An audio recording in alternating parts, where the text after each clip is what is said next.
उत्तर प्रदेश बाराबंकी जनपद से इस वक्त की बड़ी खबर। बाराबंकी जनपद में फूटा कोरोना वायरस का बम। बाराबंकी जनपद में एक साथ 95 नए केसेस मिलने से जिला प्रशासन में मचा हड़कंप। नए हॉटस्पॉट एरिया को किया गया सीज। आज बाराबंकी बाजार पूरी तरह से बंद। लगातार लॉकडाउन और तमाम सख्ती होने के बाद भी उत्तर प्रदेश में कोरोना वायरस के मामले में कमी नहीं हो रही, बल्कि कोरोना वायरस के केस और तेजी से बढ़ रहे हैं। इस समय बाराबंकी जनपद में कोरोना वायरस के पॉजिटिव मरीजों की संख्या 121 हो गई है।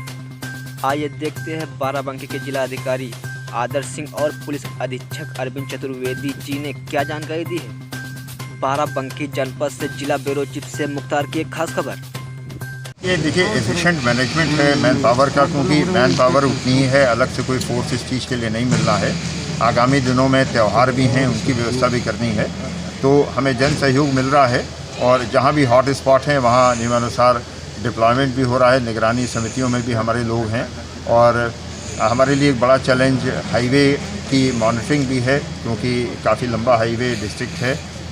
ये वहाँ सेक्टर्स बना के हम ये प्रयास कर रहे हैं कि कोई दुर्घटना ना हो। खास करके रात में जो चलने वाले लोग हैं उनको नियंत्रित रखा जाए, उनको सुविधाएं दी जाएं। इसके लिए शेल्टर होम बनाए गए हैं, होल्डिंग एरिया बनाया गया है, लेकिन अभी तक कोई समस्या नहीं है। हमारे पुलिस जन पूरे उत्साह के साथ पूरी लगन और डेडिकेशन के साथ काम कर रहे हैं। सर, कहा जाता था पहले पुलिस जो है वो चोरों को पकड़ती थी, अब जो क्वारंटीन किए जाते हैं लोग वो बाहर जा रहे हैं उनको पकड़ रही है, तो ऐसे में कैसे उनको आप देखते हैं और किस तरीके से पुलिस जो बाहर काम कर रही है उनके प्रोटेक्शन के लिए आप कैसे काम कर रहे हैं? पुलिस बेसिकली जो स्थापित नियम कानून हैं उनके उल्लंघन करने वालों को पकड़ती है, तो चोर और क्वारंटीन का पालन न करने वाले व्यक्ति दोनों ही नियमों का उल्लंघन कर रहे हैं।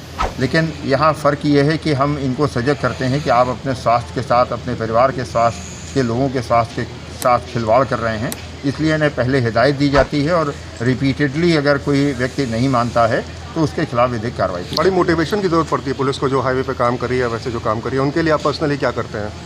मैं स्वयं पिछले एक हफ्ते से पूरी रात सड़कों पर रहता हूँ, अपनी टीम्स के साथ घूमता हूँ, बैठता हूँ, उन्हें बार बार प्रेरित करता हूँ कि कोई भी आदमी हाईवे पर न रुके रात में। जो होल्डिंग एरिया हम लोगों ने बनाया है, मैं आपसे आग्रह करूँगा कि किसी समय वहाँ आप लोग उसको देखें कि वहाँ जिला प्रशासन और तमाम उदार मना लोगों की मदद से हम फ्री चाय बन, मक्खन, चाय बन और बिस्किट, खाना ये सारा उपलब्ध करा रहे हैं। वहाँ बहुत अच्छी व्यवस्था आराम करने की है, मोबाइल टॉयलेट्स बने हुए हैं, तो वहाँ जो भी आदमी जा रहा है उसकी सेवा जो हमारे पुलिस वाले कर रहे हैं उन्हें बड़ा संतोष हो रहा है। मैं समझता हूँ यही उनकी ऊर्जा का एक साधन भी है। सर, हॉट स्पॉट जो भी है उसमें क्या कार्रवाई की जाएगी जो अगर घूमते हुए पाए जाएंगे लोग, तो उनके खिलाफ मुकदमा लिखा जाएगा। सर जिस तरह हॉट स्पॉट बनाया गया है लेकिन वहाँ पे खुले आम लोग घूम रहे हैं, जैसे आप कोई उदाहरण अगर दें तो बेहतर होगा। कोई भी हॉट स्पॉट मौलाबाद फतेहपुर क्षेत्र का हॉट स्पॉट है और वहाँ के ग्राम प्रधान खुद शराब के ठेकों पर नजर आते हैं। शराब का ठेका तो किसी हॉट स्पॉट में नहीं खुला है, बात सरासर गलत है। दूसरे मौलाबाद क्षेत्र के जो हॉट स्पॉट घोषित हुआ है वो रीवा सीमा शराब के ठेके पर जाते हैं, उसको चेक करा लिया जाएगा। अगर ऐसी शिकायत है तो आपको पहले बताना चाहिए था, बजाय कैमरे के सामने पूछने के। आपके पास मेरा नंबर है, आप स्वयं नंबर डायल करके बता सकते थे। ये आपकी भी जिम्मेदारी शो करता है कि आप कितने जिम्मेदार हैं समाज के प्रति, इसलिए आपको स्वयं बताना चाहिए था जब भी आपको ये जानकारी है। एक ही दिन में इसके बाद क्या कुछ जिला प्रशासन की तरफ से तैयारियां की गई हैं, क्या आगे के लिए रहेगा प्लान? जी, जैसा आप लोग अवगत हैं, 95 जो केसेस हमारे आए हैं 2 दिन की रिपोर्टों में, उसमें से जो 46 केस हैं वो पूर्व में जो 6 पॉजिटिव आए थे उनके नज़दीकी संपर्क हैं। ये तो पहले से ही इंस्टीट्यूशनल क्वारंटीन में ही थे और इनके जो गांव थे वो पहले से ही हॉटस्पॉट घोषित थे और वो सील थे। शेष जो 49 केसेस हैं वो भी सारे वो लोग हैं जो कि प्रवासी श्रमिक थे और बाहर से आए अन्य प्रांतों से लोग थे, जो कि विभिन्न जगहों पर थे, तो उनको सभी जो लोग थे उन सबको हिंद अस्पताल में स्थानांतरित कर दिया गया है। और इन सब के गाँव को या फिर शहर में यदि वो वार्ड है तो वार्ड की जो परिधि है जो मानकों के अनुरूप उन सबको सील करने की कार्रवाई की गई है। सब में सैनिटाइजेशन इत्यादि की कार्रवाई की जा रही है। तो समस्त जो प्रोटोकॉल के हिसाब से कार्रवाई थी वो सब सुनिश्चित की जाती है। सर, जिस तरह से इतने केस बढ़ रहे हैं और इतनी ढील है, लोगों का आवागमन है, तो उस पर कोई प्रतिबंध लगाया जाएगा सर?